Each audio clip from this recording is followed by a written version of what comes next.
Hi, guys. Thanks for joining the baseline. Thanks for joining me. I hope everybody's doing well. Corn. We're going to talk about corn today. The corn collapse and how Canada outplayed America's farmers. Or was it the plan all along? So you want to know what betrayal sounds like. It's not a scandal on the news. It's not like a spy movie or somebody in a trench coat. It's the sound of a combine sitting motionless in the middle of Iowa while billion-dollar grain contracts vanish overnight. And Washington, they just end up watching. Now, corn prices didn't collapse on accident. This wasn't just bad luck. This seemed like engineering. Engineered tariff by tariff, fee by fee, policy by policy to bring America's farmers to their knees while Canada slid in through the back door. Now, the real question is this: who opened that door? So let's talk about it. It gets a little complicated, and right now, farmers are standing in their own fields watching corn turn into compost. And so it's got to be so disheartening for them and their businesses on that end. But all of this is not happening because of some kind of drought. It's not happening because of pests. It's not happening because of some global or climatic catastrophe. It's happening because of politics, because of policy, because of what smells a whole lot like a controlled demolition of the United States agricultural backbone. Because if you think about it, sudden tariffs on Chinese cargo ships, skyrocketing shipping costs, new testing regulations, conveniently timed ban on GMO corn, although I'm not a fan of genetically modified food, but it is interesting that they just so happen to ban it recently. And just like that, 90% of United States corn is blacklisted globally. Meanwhile, Canada's already got blockchain verification, non-GMO certification, and green deals ready to go, almost like they knew it was coming. Now, I don't know if it's as conspiratorial as that, but it did almost seem like somebody handed them the playbook. So it almost seems like death of corn by design. Now, could that be the case? I don't know, but let's get into the so-called coincidences first, and then you tell me, okay? So first, United States corn prices tanked under $3.50 a bushel, while Manitoba corn jumped to $4.20. So how? Was it because of certification? No. Was it because of strategy? Or maybe was it somehow sabotage? Because when farmers say things like, hey, I never thought I'd lose money this fast, that's not hyperbole. That's collapse in motion. And Washington, they're not scrambling. They're silent because this isn't just market volatility. This smells like a soft kill on rural America. So that's what it looks like, at least from the outside looking in. Now, when we get into the trade wars and everything like that, when it comes to this, it never seems like it was really about trade. Because you remember those tariffs on Chinese-built cargo vessels, it was sold as a patriotic flex. But look at the fallout from all that. Shipping costs in the Gulf spiked up 25%, export routes got choked, and farmers can't move product. And who ends up benefiting from all that? It's certainly not the United States. It's definitely not the rural Midwest, but our neighbors up north, whose grain just so happened to avoid the Gulf entirely. It's almost like someone rerouted the global grain map overnight. And then boom, the USDA quietly raises pesticide testing fees by 40%. Well, who makes the money from that? If you follow the money, where does it go? Because it definitely doesn't go to the farmers.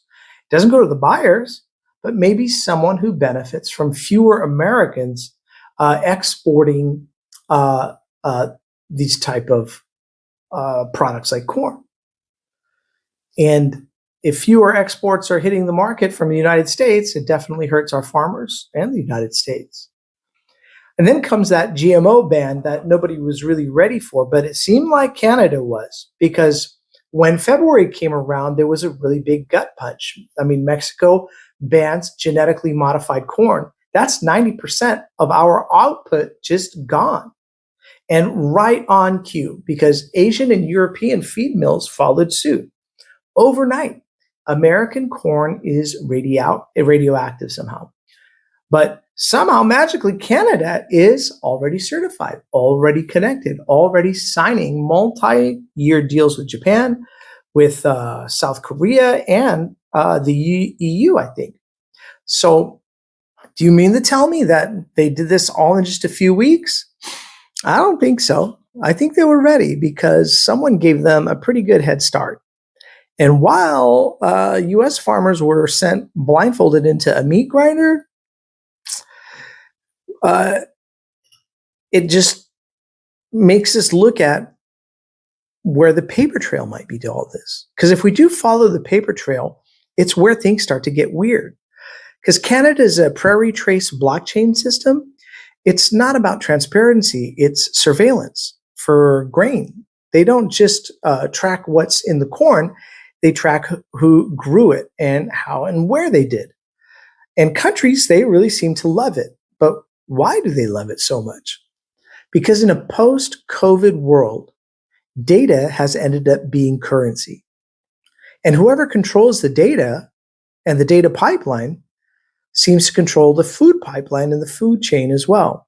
Because Canada didn't just build a better product, they built a system around that product. And that system that lets global buyers opt out of American influence completely, entirely. No inspections, no questions, no friction. That's not agriculture, that's geopolitical control disguised as a grain contract. So ethanol is going to be next.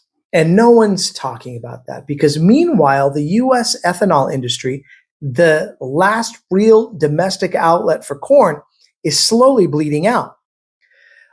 Plants are being mothballed, staff laid off, production is down, and the energy department barely mentions this stuff. But why? Why do they not mention it? Because the long game doesn't include ethanol. It includes digital carbon scores, ESG rankings, global sustainability, those type of indexes. So you think corn ethanol fits into that future? I'm not sure. I don't think so. It might be too dirty. It might be too messy, too American. I don't know.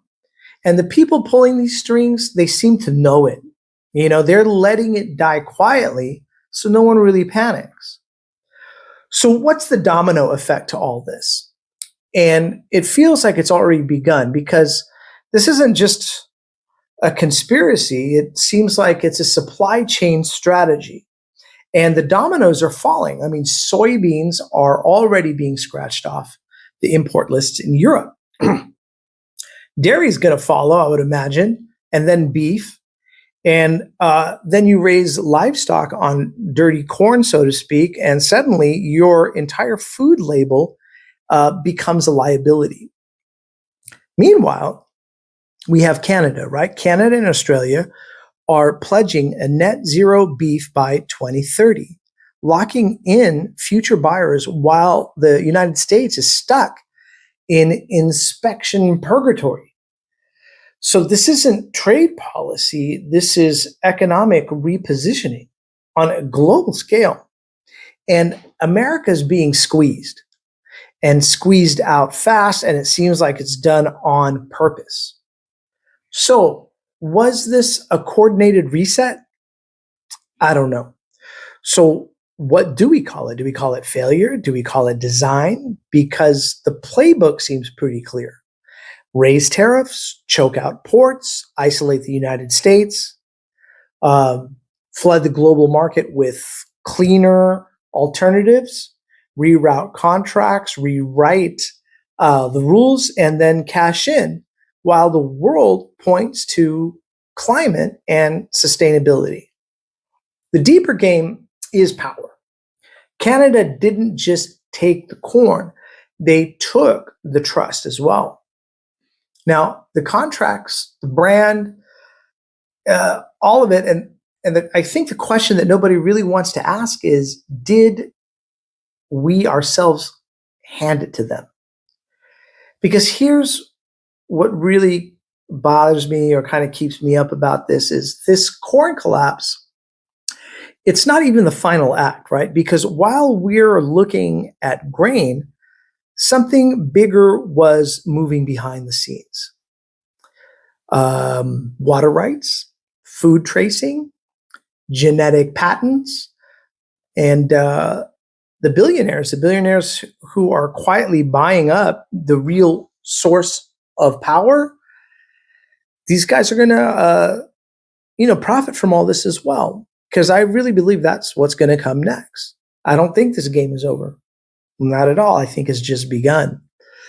But more importantly, what do you guys think? Am I completely off base about this? Do you guys think I'm connecting dots that shouldn't be connected? I would love to know your opinion and what you think about what's happening with corn and our farming industry and the tariffs in Canada. Please leave your comment in the comment section below. But thank you guys again so much for watching The Baseline. I really appreciate it. And we'll most certainly catch you on the next round. All right. Thank you guys. Cheers.